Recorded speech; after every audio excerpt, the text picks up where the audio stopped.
guys, and welcome back to Project Z Garage. Today we're going to be going over a new product, something I've been excited about getting and something that's going to help us in the garage. And you've guessed it if you've been looking in the background, we've got ourselves a set of QuickJacks. These are the BL-5000 SLX. This should be perfect to lift up 90% of the cars we have. I mean, definitely the Z it'll help to work on. The Mercedes it should work on too. It came in a couple of packages. We also had a couple extra packages. One with some extra blocks, and the other one had the hooks for the wall. So it came in actually 5 packages instead of 3 that they state. So, but I guess that's if you get the extra parts. But normally you get 3 boxes. It's labeled 1, 2, and 3.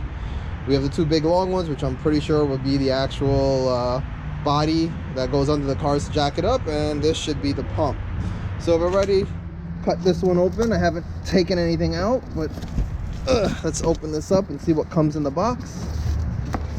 So right off the bat I can see some regular blocks in here to lift on. Let's pull these out. Oh wow, a lot of them in here.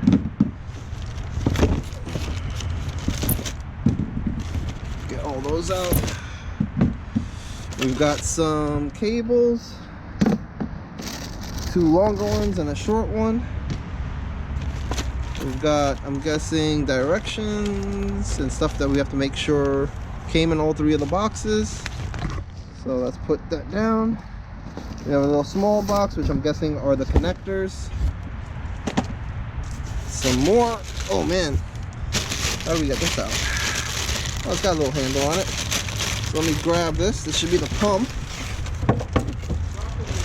Knock that out. Put this on the ground here.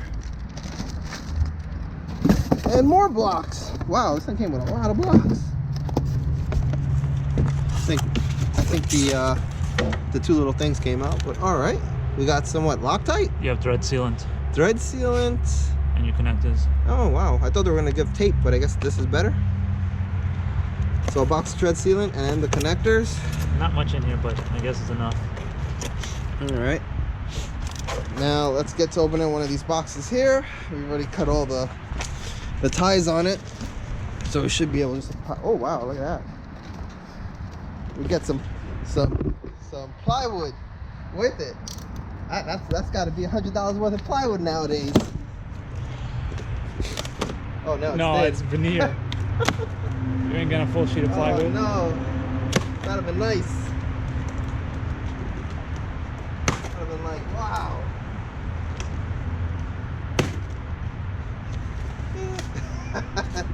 But you know what? It's just to keep everything a little more secure.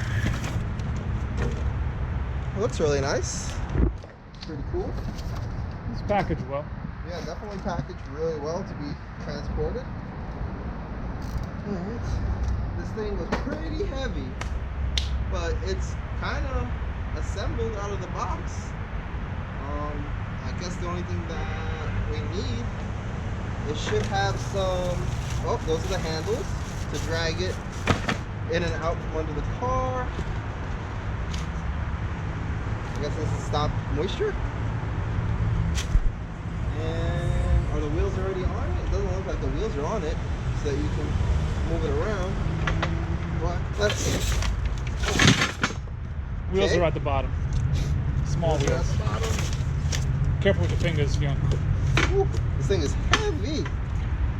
All right, here we go. Oh, you want to pull that off?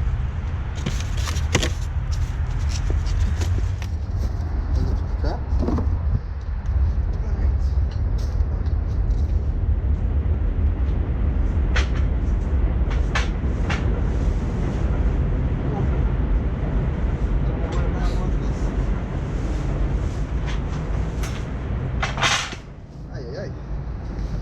Alright, that's the first one. We're going to have to get a tool for that.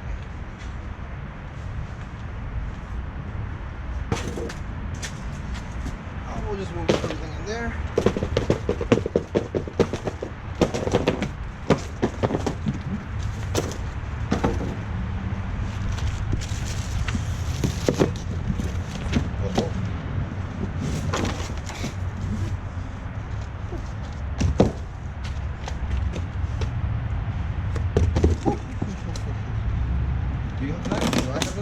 gave it to you.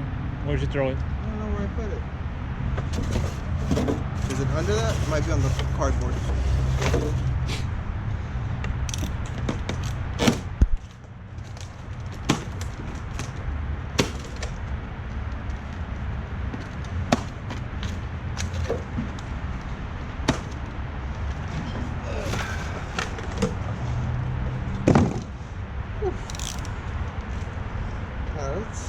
What do we have in here?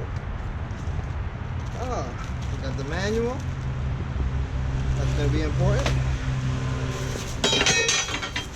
Another one of those pieces to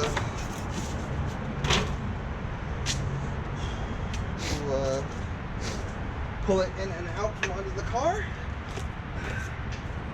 Let's see if we can get this up.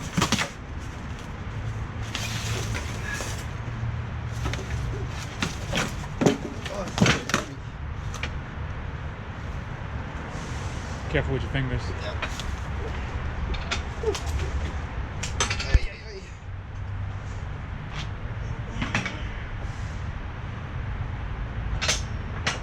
All right.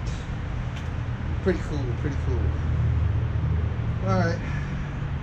Let's open up the, what would you call this now?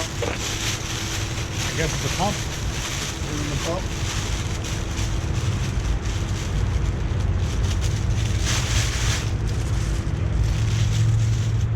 Alright, we've got the pump.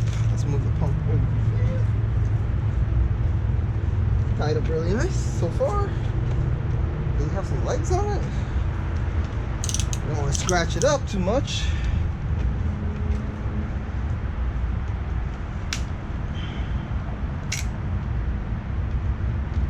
Alright, so we have the remote up and down. That's pretty cool. Alright, it looks like, what's this? 220? 120, right? 110. 110? 110, 120 should be fine. 115 motor. So it won't go up as fast as the 220, but that's good enough for us. I don't think we'll have a problem. You could technically use that anywhere. Let me just look at the bottom. Alright, it's got some little rubber isolators at the bottom, so it's not cracking and scratching up the bottom. So I think the first thing we'll have to do is read the directions and see what we need to do to get this situated and bled and tested. Alright guys, so I spread out everything we need to assemble right now. It comes with 6 blocks, 3 large, 3 medium-sized blocks. Right now, in a later step, you're going to need to have these elevated from the wheel side to release any air that's trapped in the cylinders, hydraulic cylinders, once you have to move them back and forth. So from the directions, these will need to be lifted with 2 of the large blocks, 1 of the medium blocks on each one. So it would be about that height. And I just figured I'll jump to that step right now because it just makes it easier to bend over and you know, work on this part right here. First, we're going to remove these nuts here that are on the hydraulic cylinders because we're going to put some angle ports on these. These are a 6mm Allen head.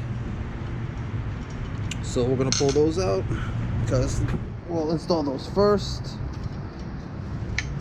You should always go through and make sure you have everything first before you start assembling it. I kind of put everything on this plastic.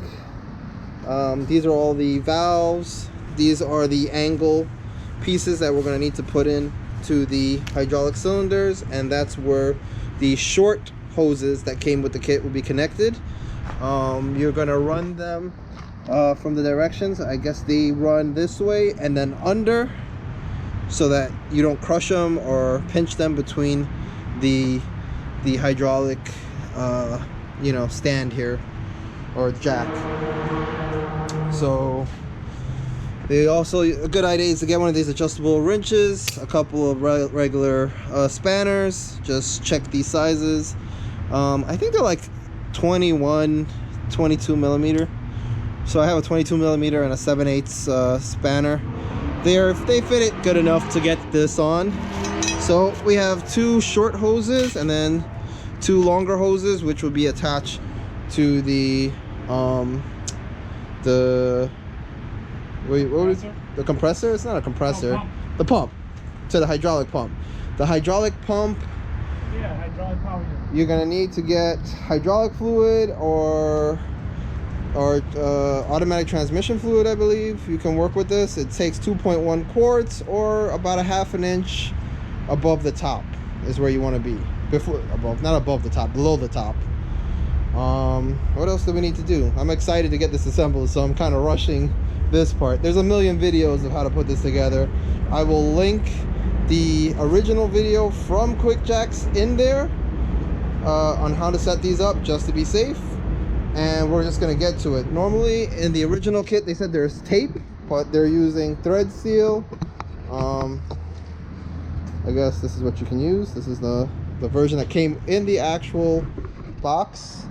And this is medium strength, high velocity metal pipe thread locking and sealing for fittings. So there you go. If you can read that, I don't know if it's gonna focus, but there you go. All right, guys, I'm just gonna set you up and we're just gonna get to it, assemble everything, and when we come back we're gonna start the testing, bleeding process. Another thing you'll have to do, you're gonna need some sort of electric bike pump or air compressor, because you will need to put between, do not go over, but between 40 and 50 psi. Do not go over 50 psi because you can damage something. So definitely have a good thing to measure that. We'll fill those up. With the air compressor, we're gonna keep it between 40 and 50 psi on those. And I'm gonna start assembling this. I'll have Al work on putting air in those 2 cylinders and checking to make sure they're not leaking. And we're gonna just work on routing all the hoses and taping everything up. I think I'll put you guys on like a time lapse for that. So let's get started.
Now we're going to work on the cables. We have to get all of these on the ends of the cables, make sure they're right.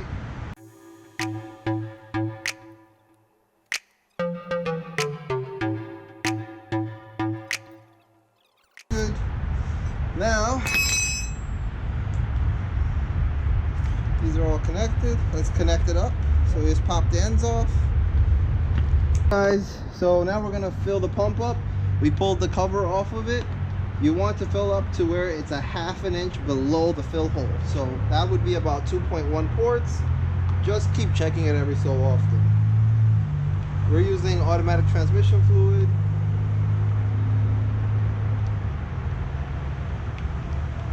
To fill the system up. But you can use hydraulic fluid. It says you can use any multi-vehicle automatic transmission fluid to work. Dextron 3, 6, Mercon 5, Mercon LV, or any synthetic multi-vehicle automatic transmission fluid can work for this. I think that's pretty good. Let's clean this up. We're gonna put this back on.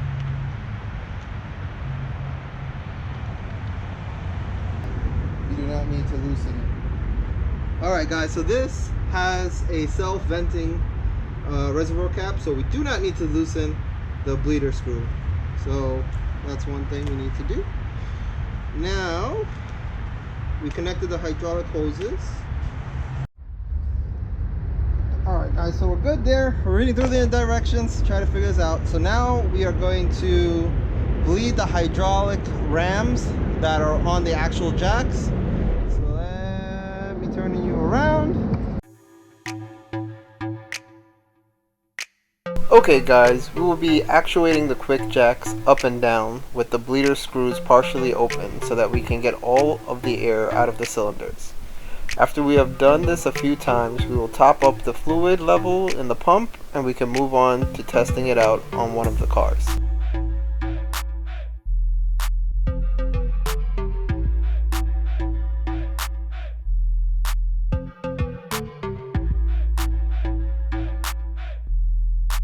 So the first test subjects will be the Audi Q3. We will make sure it lifts all the way up where the bars are past the tabs, then let the QuickJacks down so that they lock in place and you are now ready to get to work. Okay guys, that wraps up this video. So if you like the video, please like, share, comment, and subscribe. And we'll catch you in the next video.